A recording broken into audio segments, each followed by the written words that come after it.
Good afternoon. My name is Brian O'Hara, B-R-I-A-N, O''H-A-R-A. I am the Minneapolis Police Chief. I'm joined by our Mayor, Jacob Fry, and Rabbi Marcia Zimmerman of Temple Israel, M-A-R-C-I-A-Z-I-M-M-E-R-M-A-N. Last month, the Minneapolis Police Department reached out to the rabbi, to the Jewish Community Relations Council, to a Jewish student organization from the University of Minnesota, and other stakeholders from the Jewish community to have a meeting to discuss our concerns for public safety as the Jewish holy days approach, as well as the anniversary of the October 7th terrorist attack on Israel. As a result of this meeting, the Minneapolis Police Department instituted enhanced patrols around Jewish synagogues and other community centers during this time period out of an abundance of caution. We are aware and have been working with our law enforcement partners at federal, state, and local levels from around the country, and there have been other specific threats against Jewish institutions around the country. So we placed these enhanced patrols out of abundance of caution just so that our Jewish neighbors could feel safe in their houses of worship and in community centers around this time. Because of that, we had a police officer working a special detail at Temple Israel on October 3rd, where that officer was alerted by security by someone who was threatening the temple who may have been armed with a firearm. Through investigation, our officers were able to make an arrest yesterday, and that person has been booked for terroristic threats against the temple. The investigation revealed that it's the same person who had been calling the temple using an app to spoof phone calls threatening to shoot up the temple. Searches have been conducted since, and we do not have evidence to suggest that this incident was anti-Semitic in nature or motivated by hate or bias. However, it is especially concerning the time that this occurred. And we want people to know that the police department has been seeing an enhanced level of threats towards our Jewish community over the last year. Obviously, since the October 7th terrorist attacks, the worst terrorist attack on our Jewish community since the Holocaust, our police officers have been present where a whole lot of hateful rhetoric has been said against our residents, against members of our community, simply because they are Jewish. That includes students at the University of Minnesota. There's been times where our police officers have been present at events where members of the Jewish community have been spit on. They have had the most hateful and extreme things said towards them. That being said, I am aware that we will continue to have First Amendment activities related to a war that is going on overseas. And the Minneapolis Police Department is committed to protecting the rights of everyone to exercise their First Amendment activities. However, we absolutely will not tolerate threats of violence against members of our Jewish community. We will not tolerate acts of destruction against property of this city. And we want everyone to know that we will ensure that all houses of worship for people of all faiths will be places where they can be safe. So that being said, I do want the public to know I am concerned with all the hateful rhetoric that is online. This is something that the Jewish community has been dealing with at a heightened level over the last year, and enough is enough. I am concerned that there could be a lone actor out there that could see something online and be inspired to commit an act of violence in our community. And we all need to stand together and stand against that, particularly as our neighbors, Jewish neighbors, are trying to celebrate these holy days, and so many of them have been touched by the terrorism and the war overseas and are in mourning of that. So that being said, we will continue to work with our partnerships at federal, state, and local levels. We'll continue to be in communication with stakeholders in the Jewish community, and we will do everything that we can to ensure that our Jewish neighbors can celebrate the holy days, can go and worship in houses of worship, and that everyone in this city can be safe regardless of their religion, their heritage, or otherwise. That being said, I will pass it off to our mayor for comments. Thank you. I want to start with a very deep thank you to Chief Brian O'Hara and the Minneapolis police officers that acted swiftly to ensure the safety of our broader community, and specifically that community at Temple Israel. I am one of the congregants at Temple Israel. I was there at Rosh Hashanah with my wife. And when you go to worship as a Jew, when you go to worship as any background, ethnicity, or religion, you want to do so with peace. You want to have the state of mind that you're able to reflect. For a Jew, during the high holy days, Rosh Hashanah to Yom Kippur, the whole concept is to reflect of yourself over the last year, to determine how you can be your best version of self, where you can apologize to those that you've hurt, and to where you can be better yourself and better in your community to make the world a better place. And doing that gets a whole lot harder if you're worried about your safety and the safety of your loved ones. For Jews around the world, and sadly also in Minneapolis, we've been seeing the repercussions of a war that is taking place across the world. We've seen hateful anti-Semitic acts increase dramatically, and those acts have been at a particular heightened state around high holy days. And so the concern is real for Jews in the Twin Cities, just as the concern is real for Jews across the globe. The kinds of things that we've heard and seen that have taken place online have an impact. You might think that it's just words that you're posting up on social media, but hundreds and thousands of people see those words. Hundreds and thousands of people then feel motivated to do something that they might not otherwise do. And so we all have an obligation here, not just to act with peace, but to encourage peace from our neighbors. Regardless of what happens around the world, we here in Minneapolis are a people that love our neighbors regardless of their religion, their ethnicity, or their background. We are a people in Minneapolis that stand up for peace. We want to make sure that regardless of who you are, you feel comfortable worshiping and you feel comfortable walking down the street, wearing your Star of David, wearing a cross, wearing whatever particular affiliation it is. And I'll tell you, if this were a mosque that were threatened, I would be there right now. In fact, I have been. If this were a church that was threatened, we would be standing up for them. It's a temple, in this case, a synagogue that was threatened, and we all should be saying the exact same thing. People are people, and people deserve to be loved and feel safe. And it is on all of us, and I appreciate our Minneapolis Police Department for making sure that that's the case here in our city. I will pass it over to my rabbi, Marcia Zimmerman. Thank you, Mayor, and thank you, Chief. It means a great deal to our community that you are here. This is Shabbat, and it is a time of observance.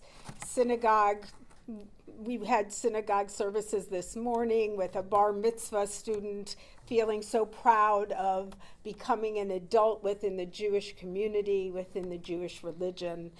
And it is, of course, a time where we usually wouldn't be at a press conference, but because of the importance of accurate information, I am here representing my community, Temple Israel, and the Jewish community. Temple Israel is grateful to the Minneapolis Police Department, our own security team, and security and law enforcement partnerships, and the JCRC as well. Every religious community should be able to worship without fear, especially on the holiest days of their year. I am involved in interfaith dialogue, and interfaith dialogue is crucial to who we are at Temple Israel and to our community. A threat to any religious community is a threat to all of us. We have confidence in this situation that law enforcement will investigate the matter and take appropriate action. Sadly, this is one of many examples for Temple Israel and many Jewish organizations over this recent period of time where there have been threats. Our community continues to remain committed to a vibrant Jewish life in our historic address in Minneapolis. And we look forward to gathering again on Yom Kippur. This is in real time, and so there will be a message to our congregation going out as we speak to inform them of this situation and to assure them that we truly feel proud to be Jewish, proud to be a Jewish community in Minneapolis, and proud to have a heritage that is strong and vibrant and beautiful. Thank you. Thank you, Rabbi. As the Rabbi and the mayor have said, we should all take this, any type of threat against any religion, against anyone because of their ethnicity, their race, or otherwise, as a threat against all of us. And I am asking our residents, particularly at this time, as we know our neighbors are going through the holy days, that season, as they're also mourning the loss of life with the anniversary of the worst terrorist attack since the Holocaust. I'm asking everyone, if you see something, say something. Please report any suspicious activity around any Jewish synagogue or community center in our city so that we will act. And to our Jewish neighbors and residents that are out there, we will be vigilant. There will continue to be enhanced patrols. Some of that you will see, and some of that you will not see. And we will be prepared to call in additional resources for any contingency throughout this week. So that being said, the message again is whether you say shalom, whether you say salam, whether you simply say peace.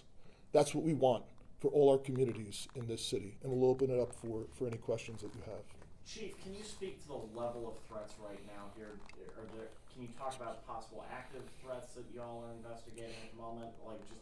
Can you kind of put in perspective what we're dealing with at the moment? So we have had threats that are similar to other hoaxes happening around the country, and we are monitoring specific threats and actions, law enforcement actions that have been taken in New York City, in Canada, in other cities around the country. That being said, there are no specific threats against any particular site or person in Minneapolis, but again, the most dangerous part of the situation that we're in is just the reality that there is all of this hateful rhetoric, especially online.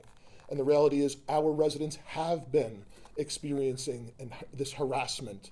And quite frankly, there is a fine line between what is protected First Amendment speech when someone is, criticizing the United States government or a foreign government versus, in this particular situation, it's a fine line between what's hateful and calling for violence against individuals because of their religion. So that's what we're most concerned about is, a lone actor or someone who may be motivated by something that they see online, particularly as the situation continues to unfold overseas.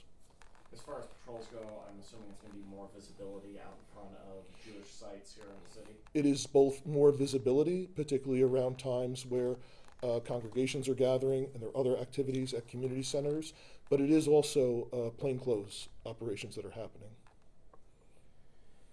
Can you speak about what you're doing online to monitor threats and to find those that are out there? We have analysts that are monitoring online, as well as folks both at the county, the state, and federal level.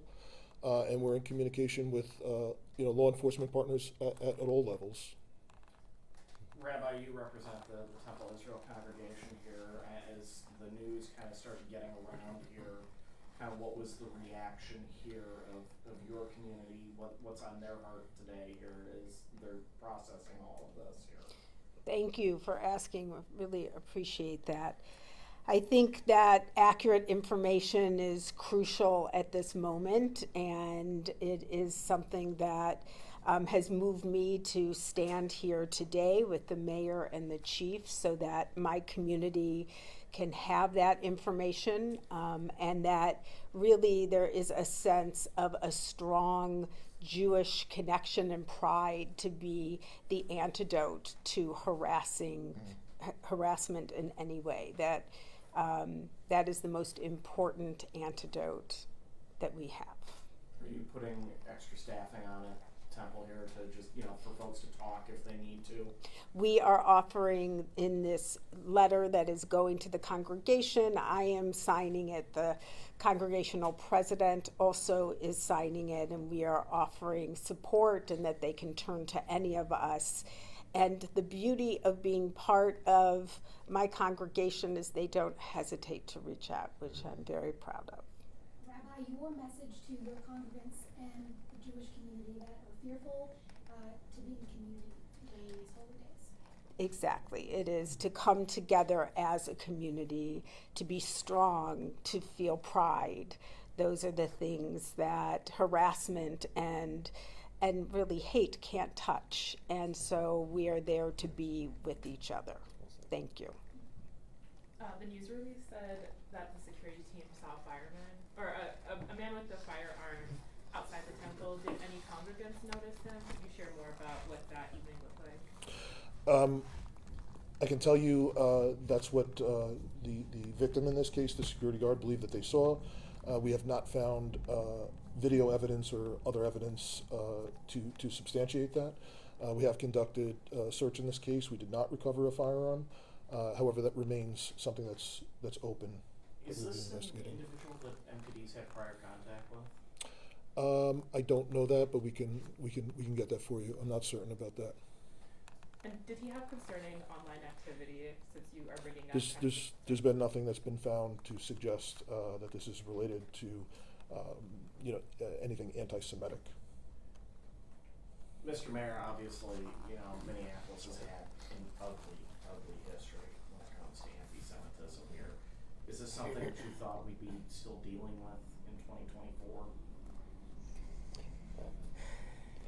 Well, there's two pieces. One, I will reiterate what the chief just said because we have to distinguish between the two. There was a very concerning threat made against Temple Israel. We do not presently have evidence that that threat was based in anti-Semitism.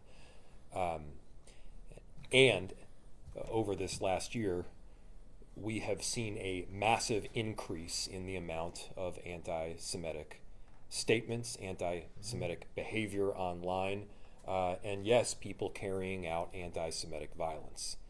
That's not just in Minneapolis. I'm talking about around the globe.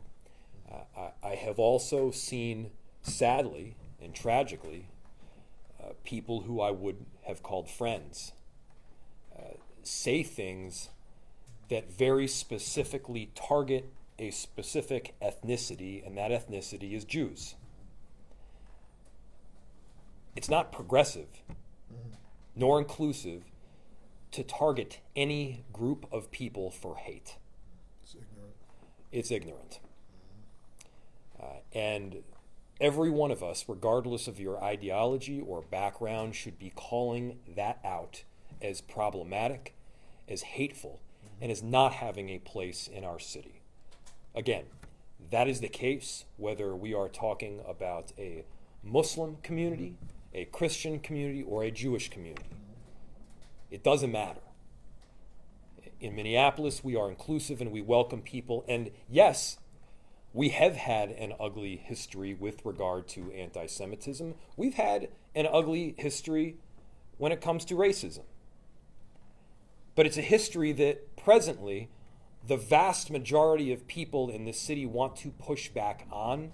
The vast majority of the people in this city see Minneapolis as a place for peace, hope, and inclusivity. And what every one of us need to be making sure that we're doing is that we have the courage to stand up when those ideals are not met. I had a question for the rabbi. Has the temple always had a security team, or is that something that y'all established in the last year as a result of kind of growing threats? We have had a security team for a very long time, both seen and unseen security throughout Temple, and that has been a commitment.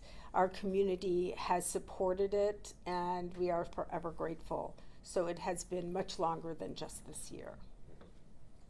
Yeah, yeah, and I know it's not connected. This isn't necessarily an anti-Semitic moment, but as y'all are entering the anniversary of this one-year attack, how are people feeling right now? I think people have realized that things haven't stopped, and so things continue to move, and so I think people are unsettled and concerned, but again, the same thing that I would say about the threat that was made at Temple, that the community is gathering together, supporting each other, feeling pride in our community to go forward. So, thank you. Did you have a question? For the Great, Chief, sorry. okay. Chief, any plans for stepped up patrols on Monday or anything like that for the anniversary? What is the department planning? Yep. I just want to add that, to add to what the rabbi just said, I just want to point out that it's particularly sad that that's the case. That Temple Israel and other Jewish places of worship, Jewish community centers, have to have such robust security procedures in place because there has just been so much hate. That being said, the plans went into effect before the first Jewish holy day, and they continue.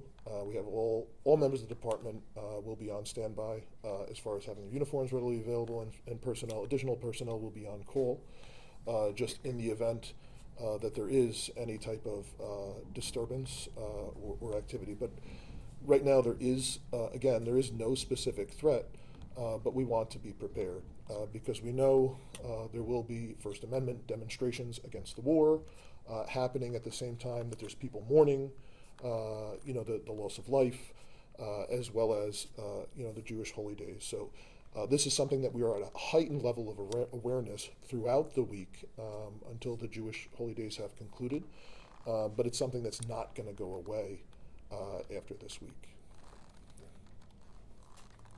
It's a bit different, but seeing how young the arrested person was, and just seeing that a lot of these shootings that have been happening downtown Minneapolis are also by relatively young people. I guess, do you have any thoughts on that? Are you noticing a trend in young people and gun violence? Yes, but I would say that trend is separate from this incident. The most disturbing trend that I have witnessed here is the age of young people that are victimized, both victims of gun violence and involved in gun violence, has trended younger and younger dramatically over the last year. We have young people as young as 10, 11, and 12 years old involved in carrying guns and being victimized by gun violence. And it's really just sickening. I don't know how else to describe it. That's what we are seeing, that the average age is trending so much younger. It's terrible. And I would love to get my hands on and prosecute someone, an adult, that's providing firearms to some of these young people. But we're doing everything that we can, and I'm thankful. I'm thankful to all of our partners who are trying to help raise the alarm to this issue, because we have a group of young people that are kind of falling into a gap, that they're too young to be prosecuted, and they're not being held. They're kind of being released back into the community, and the system doesn't have anywhere near adequate support for them. And that's the alarm we're trying to raise, and I'm hopeful that all elements of government are going to try and come together and solve that problem. Any other questions? All right. Thank you all for coming. Thank you. Thank you. Thank you.